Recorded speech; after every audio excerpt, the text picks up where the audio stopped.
Seperti apa yang akan dihadapi Indonesia di 2022 ini, Mas Joshua?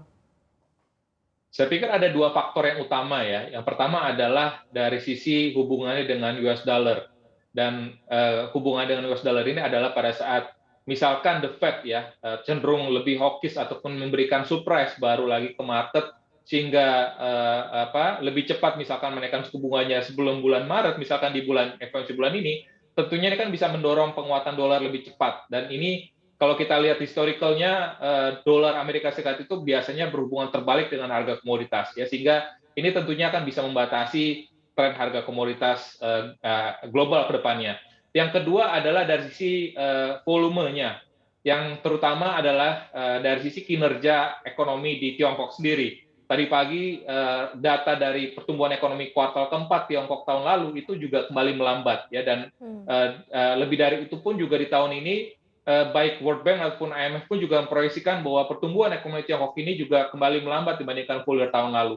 Sehingga karena penting sekali Tiongkok ini karena sebagian besar komponen ekspor ya, ataupun komoditas global itu ya pengonsumsinya yang terbesar adalah Tiongkok gitu. Jadi artinya pada saat terjadi perlambatan ekonomi Tiongkok, aktivitas manufaktur yang menurun, tentunya permintaan terhadap komoditas itu juga menurun ya, sehingga makanya dua komponen itulah yang kita menjadi variabel ke depannya untuk bisa melihat dari sisi kinerja ekspor. Jadi dua hal itulah saya pikir yang masih akan kita perlu pantau dan perlu kita antisipasi, yaitu tadi kinerja ekonomi Tiongkok dan juga mungkin secara umum global, serta tadi tren penguatan dolar Amerika Serikat yang akan mempengaruhi juga harga komoditas global.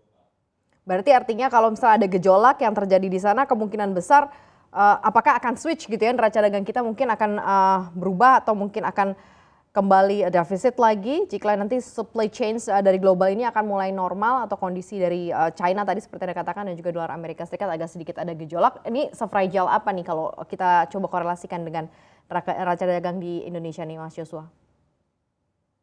Iya, tentunya kalau tadi misalkan kita mengasumsikanlah, proyeksikan ekspornya menurun ya, nggak karena tadi misalkan harga komoditas sudah mulai normal karena terus sudah terjadi normalisasi dari supply chain globalnya ya, karena kalau kita lihat port congestion-nya pun juga sudah mulai menurun saat ini. Tapi pertanyaan besar berikutnya adalah apakah impor itu sudah relatif lebih cepat gitu ya, apalagi dengan kondisi Omikron saat ini misalkan kita kaitkan dengan apakah pemerintah nanti ke depannya apakah berpotensi untuk kembali lagi memperketat aktivitas dari sisi produksi di pabrik-pabrik ya, sehingga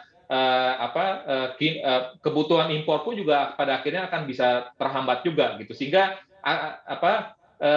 dampak dari penurunan ekspor pun akan teroffset juga dengan penurunan ataupun kinerja impor yang belum meningkat gitu. Jadi artinya tentu ke depannya perlu kita lihat tadi tren dari Omikron ini ataupun kasus COVID secara global pun juga ini akan sangat mempengaruhi juga tentunya tadi, selain tadi dari sisi harga faktor yang mempengaruhi harga dan juga faktor yang mempengaruhi volume ekspor dari Indonesia. Jadi tapi saya pikir untuk tahun ini pun juga meskipun terjadi penurunan misalkan terjadi penurunan surplus perdagangan, tapi dari sisi current account-nya pun juga saya pikir masih dalam kondisi masih di bawah normal ya. Kalau kita proyeksikan tahun lalu current account balance-nya surplus sekitar 0,2-0,3% terhadap GDP, kita perkirakan tahun ini pun juga masih sekitar 0,7-0,8 defisit ya terhadap GDP. Jadi artinya masih di bawah normalnya, yakni kalau kita lihat kan normalnya kan kita biasanya tuh di kisaran 2 hingga 3% defisit terhadap GDP untuk kondisi current account balance-nya. Untuk mengetahui informasi lebih lengkap dan berita terkait, silakan klik link di deskripsi. Dan jangan lupa untuk install aplikasi CNBC Indonesia yang tersedia di App Store dan Play Store. Dan jangan lupa subscribe ya.